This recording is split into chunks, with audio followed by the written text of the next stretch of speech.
Hey guys, happy Monday, the 1st of December. Before I start work, I wanted to just put this quick video out. It's another clip from the Sunday morning service in Graham, Washington from yesterday. This little segment is shortly after the whole thing with Debbie Kinson. He's supposed to be preaching about David and Goliath. And he's so arrogant and full of himself. We already know, I've shared videos of him getting on people for coming in late, for going to get water, teenagers for going to get water, and also for going to the bathroom. He just can't understand it.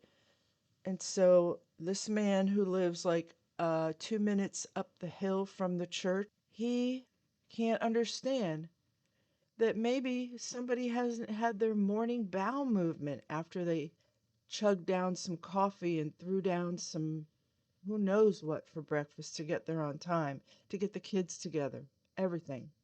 Everything that's involved that he has never had to do because he pulls right up front and walks right in the church. And so normal human functions are a problem for this guy. They're just a problem. Hey, here's what, dude. Be compelling. Show forth works that are greater than what Jesus did. Isn't that what he said you would do?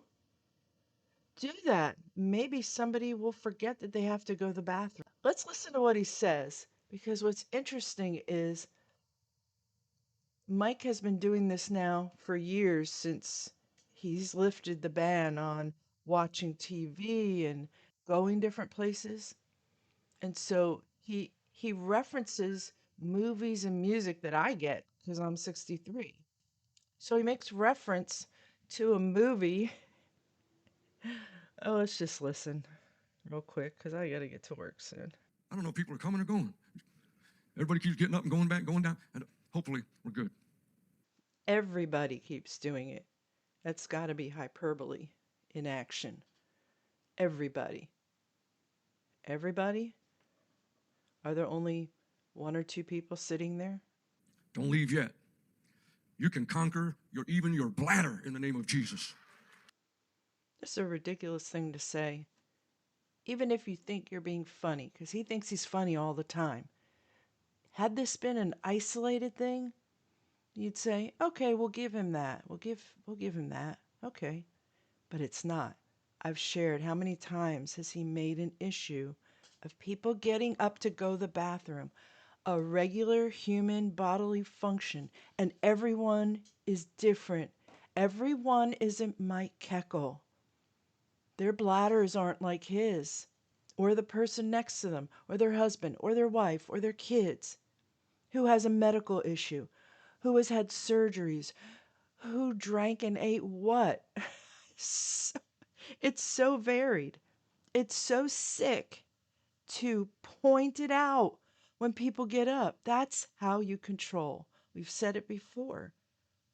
You humiliate and boom, punch them down, punch them down, punch them down, make them do what you want. Humiliate them. Humiliate them for something so basic as going to the bathroom and caring, making a big deal about it. That's what someone does who has no substance and wants to force people to listen to them. That's what NTCC is, forced listening. Prove me wrong. Now I'm a little bit older than most people here. I'm supposed to be able to not hold it according to my age, but I'm all right. Grandpa's okay, so you should be too. Where's the logic in that? What are you, all robots who do everything the same? You're all programmed the same? How out of touch is this guy? He proves how out of touch he is and how uncaring. Or here's what, who cares? Is somebody sitting there caring? Did you ever care when you were in that group if someone got up and went to the bathroom? I'm good. And a lot of times, it's what's in here. You could tell yourself, oh, I gotta go so bad. But if you tell yourself, I can't go now. More and more, he's sounding like a doddering old man. Not only is it old fashioned and harsh thinking, it's what Davis used to do, it's what our grandparents did. You just sit there and be quiet, kid. And what are you doing? Go in the bathroom. I gotta go to the bathroom. Again? He treats everyone like children from the old days. Nothing was okay. And he has become that person. Full tilt, full on. Just like Davis, ornery and cranky. And now he's just like some old guy sitting in a chair in a nursing home, just going, it's like that movie with Steve Martin or Steve Martin sitting at that table. And some young, how many people are sitting there like, who's Steve Martin? What table was he sitting around? What was he talking about? He doesn't even reference the movie. It's like Steve Martin sitting at that dinner table. Remember that? Trying to impress that girl. He asked the rich man, was trying to impress the girl. He asked the rich man, he said, can I use the bathroom? The rich man arrogantly said, When I heard this, I about fell out of my chair. He is the rich man in this illustration. Literally, figuratively, he is the rich guy. Does he realize it? And that's why he used this particular illustration in the middle of his David and Goliath thing. He's become like a parody of himself, almost. He's right there on the edge. I just tell you, you are worthy of better than this treatment, better than this environment. Those of us who are out, we know that. And we want that for you. Do you want it for you? I hope. There are places where you can actually get up and go to the bathroom without heartache and grief. and he just sat there and went, he went to the bathroom at the dining table. Okay, dude, you're making our point for us. The rich guy, the snobby guy, looked down on him and he got the idea, no, I'm not supposed to go.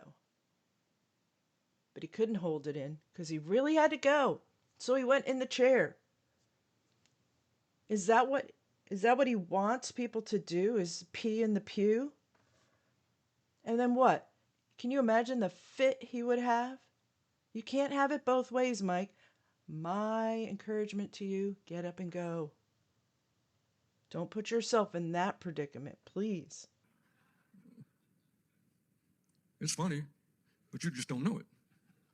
He has to say that because no one knows what he's talking about by and large, maybe a few. And he has to tell them this was the part where you're supposed to laugh. So hold him if you got him. There is an old expression, an old idiom, smoke 'em if you've got 'em, or if you got 'em. I think it's a wartime thing. It may have to do with cigarettes, smoke 'em if you got 'em, like now's the time, the enemy won't see it, something like that. But what is he saying here? Hold 'em if you got 'em? What is that? That could sound kind of lewd and crude, really. Is this guy ever lovely and kind about anything? And you know, when I hear this stuff in a service, my mind always goes to this place. And I know many of you have shared the same thing with me. What if I'm someone new in this service? With all he shared just right at the beginning of the service. I haven't even gotten to the most of it yet. I think there's still another whole hour to go. And also already two crazy things. The Debbie Kinson incident and now this about going to the bathroom again. I'm being mean, aren't I? I know, I'm being mean. He admits it, thinking he's being slick and funny about it. But then he goes and gives another example, one that I've shared before from another service where he made a big issue about a teenager getting up to get water. And now he's proving He is just so ornery and not nice and petty. Petty, petty man. The person is probably trying to find every reason to get away from that guy if they don't have it in their power to not go to church on their own where their parents make them. What would you do if you had to sit and listen to this drivel every single service, either from Kekel or Kinson? You'd be looking for the escape hatch for sure. And it comes across as an ego thing because if there was something within him that cared about the teenager and getting water, wouldn't he realize the significance of how he treats these young people for their future in God? I don't know. I don't know if he ever even considers it. I, I'm giving him a benefit of the doubt here because to me, he's just a corporate wonk who was handed this corporation from his father-in-law. It's nepotism 101, and he's the rich man who's going to make someone pee on the dining room chair because he has shown his disapproval. And how is that okay? There's one teenager one time, he got up every service to go back, get a drink of water in the middle of the service, and right from the front all the way back, disturbing the service. I said, before service, I said, son, are you thirsty? No. I said, 'cause maybe you could get your drink of water now before the service starts. And he just looked at me and said, he doesn't get it, whatever. This is what he cares about. This disrupting a service by getting water? It's not a thing. And back to the original point. Getting up to go to the bathroom is not a disruption. It's a normal bodily function, and no one should be made to think about it. No one should be humiliated or called out for it. The end.